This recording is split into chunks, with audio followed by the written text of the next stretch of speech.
All right, guys, welcome on back to the show. And we're going to get right into our next segment here. We talked a little bit about dynasties in the last segment, and now we're going to talk about the guys that lead those dynasties. Top 5 head coaches of all time. And the first one that I have on this list, and again, this is like the other segment, not in any particular order. These are just 5 of the greatest head coaches of all time, in my opinion. So we're going to start with Bill Belichick. He is on there on this list. He has 8 Super Bowl titles as both a head coach and an assistant coach. He won 6 with New England and 2 as an assistant coach with the Giants. So 8 Super Bowl titles for Belichick. Third in the NFL in all-time wins with 302. He had 36 as the head coach of the Cleveland Browns before taking the job in New England and ending with 266 regular season and postseason wins overall for Bill Belichick. He's the only head coach with 6 Super Bowl wins with one team. So definitely a guy that is up there as one of the greatest, if not the greatest head coach of all time. You could definitely make that argument because that 2 decades of success that they had from the 2000s or early 2000s till later in the 2020s or early 2020s, that stretch of run that they had was just nothing short of remarkable. And they were one of those teams, much like how the Chiefs are kind of starting to experience now. They were one of those teams that people love to hate because they're just always in the end. They were always in the game at the end, always at the Super Bowl. It was usually the Patriots against somebody from the NFC. It just didn't really matter. Whoever won the NFC that year, it's just basically every year was just like, okay, so what team is going to end up playing the Patriots in the Super Bowl at the end of the year? That's kind of the way it went, for a good majority of Belichick's career in New England. Obviously, Belichick has moved on to college football, and he's the head coach of North Carolina. And, of course, Brady is retired and up in the booth with Fox calling Super Bowls of his own. So, anytime you think about the Patriots, you just think about those 6 Super Bowl titles and that dominant run that they were on where everybody hated them unless you were a New England fan, just because they were always so good. So obviously Bill Belichick's on my list, one of the greatest, if not the greatest coaches of all time.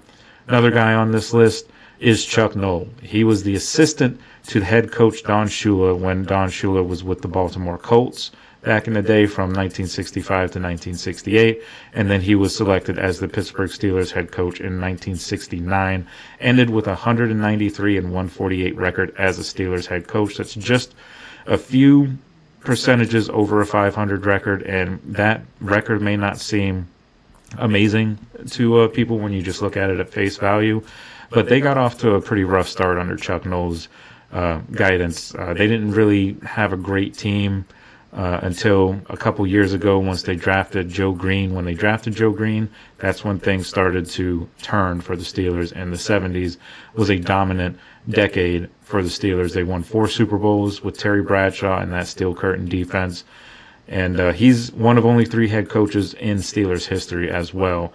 Of course, Bill Cowher and Mike Tomlin being the other 2, but he was the longest tenured head coach in Steelers history so far, being from 1969 to the early 90s. So well over 20 years he was the head coach for the Steelers and brought them from the dumpster to, what they are now today, as the standard being championships and all of that. Even though they may not have reached a championship or sniffed one in several years, the standard is always there. That's why you always hear Mike Tomlin say the standard is the standard. And even though he hasn't hit that standard, the standard he's talking about is expectations of Super Bowls each and every single year. So if it wasn't for Chuck Noll, the Steelers wouldn't have that mindset. Their organization wouldn't be as, successful as it has been over the years, if not for Chuck Noll. And, he's obviously a Hall of Fame coach, one of the best coaches of all time. That's why he's on this list. So the next guy that I have on this list is Tom Landry, and he was the head coach of the Cowboys from 1960 to 1988, 2-time Super Bowl champion, obviously a pioneer of the game as well. Won an NFL championship as an assistant in 1956 with the Giants as well, and he has an overall record of 270, 178, and 6. 4th all-time in wins as a head coach. Tom Landry, one of the greatest to ever do it, for sure. The other guy that I have on this list here is Bill Walsh, the 49ers head coach. Obviously, we talked a little bit about him in the last segment. Pioneer of the West Coast offense, like we said. Overall record, including postseason, has 102, 63, and 1. Won 3 Super Bowls with Joe Montana and Jerry Rice.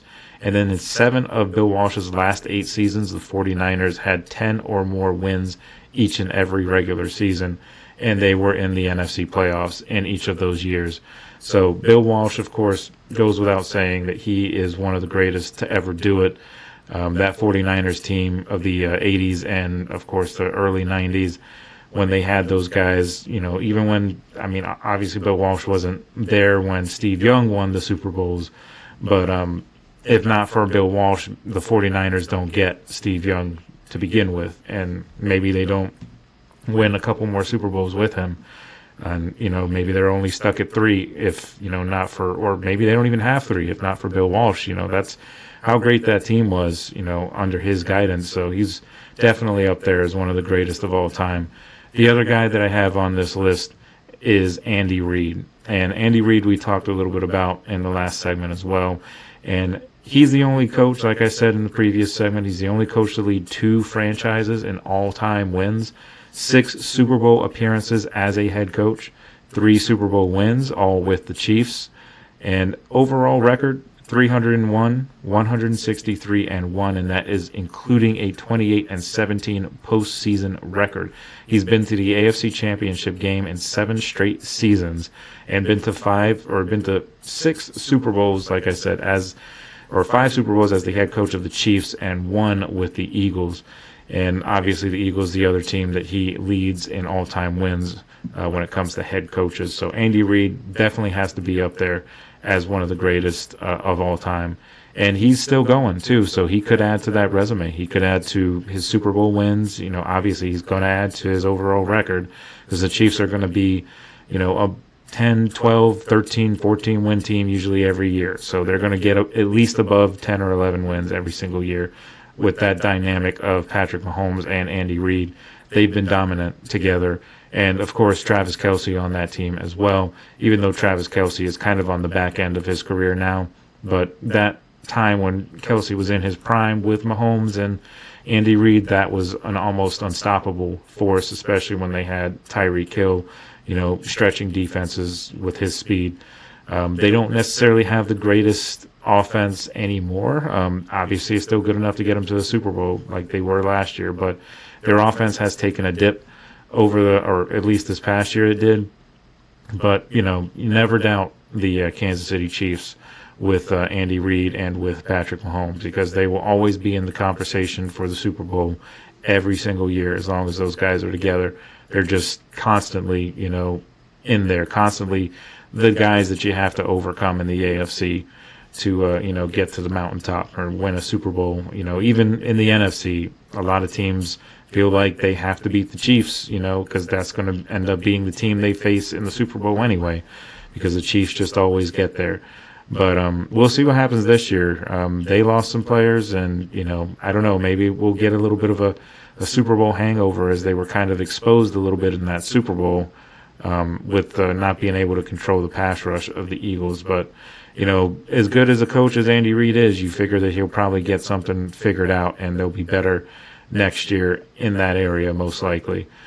So the other coach I have on this team, on this list, is Don Shula, and he is arguably the greatest head coach of all time. He's the all-time winningest coach, has the most wins out of any coach in NFL history, 328 wins, and a 328 and 156 and 6 record. That's 6 ties.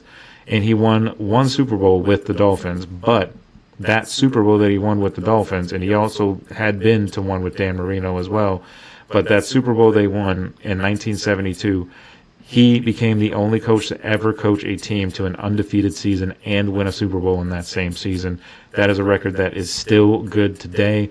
A lot of teams, they go on stretches of like 10-0, 11-0, and then you start to kind of wonder if that record is going to be broken.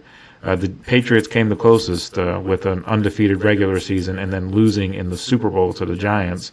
But nobody's been as close as the Patriots. Nobody else has finished a season with an undefeated regular season record other than the Patriots and the Dolphins, but the Dolphins were the only team in NFL history to actually finish the job and win the Super Bowl.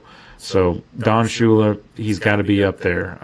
You don't get to the most wins in NFL history over a lot of legendary coaches, without being a legendary coach yourself. So he's up there for sure. He's Mount Rushmore. All of these guys, I believe, are Mount Rushmore of head coaches.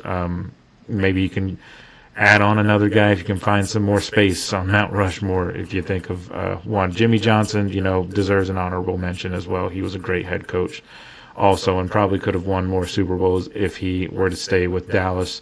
So you got to add him in the conversation as well. Even though he's not technically on this list, he's definitely a guy that deserves to be up there, along with a lot of other coaches, that are great head coaches. And, this list is not to, dismiss any other head coach. It's just these guys are the greatest. Also, another guy that I really wanted to put on this list, but I didn't, is John Madden. And John Madden, great head coach for the Raiders, of course, great player as well when he used to play. But his thing is he was so, influential in the NFL, and really is a big reason why the NFL is where it is today, with his, his commentary that he had during the games after he had retired, and then of course the invention of the Madden video game that's still going strong today. And he's a legend of the game, and everybody misses John Madden. Everybody loved John Madden. He was great to just listen to on a Sunday. Knowing him and Pat Summerall, or him and Al Michaels when they moved to Monday night and Sunday night football. Those were great tandems in the booth, and I don't think we'll ever get somebody that can live up to that kind of combination, that color commentary that John Madden provided. Always, has those one-liners, those memorable quotes, so he was great, and one of the greatest of all time for sure, and he bears mentioning, of course, on this list as well. So that covers it for that segment. When we come back, we're going to talk about a little bit of a way too early MVP candidate list. I'm going to list some guys that I think are probably going to be in the running this year for MVP. Obviously, like I said, way too early to be giving out awards because we haven't even got to voluntary workouts or mandatory workouts. So, but when we come back, we're going to talk a little bit about that. So stick with us. We will be right back.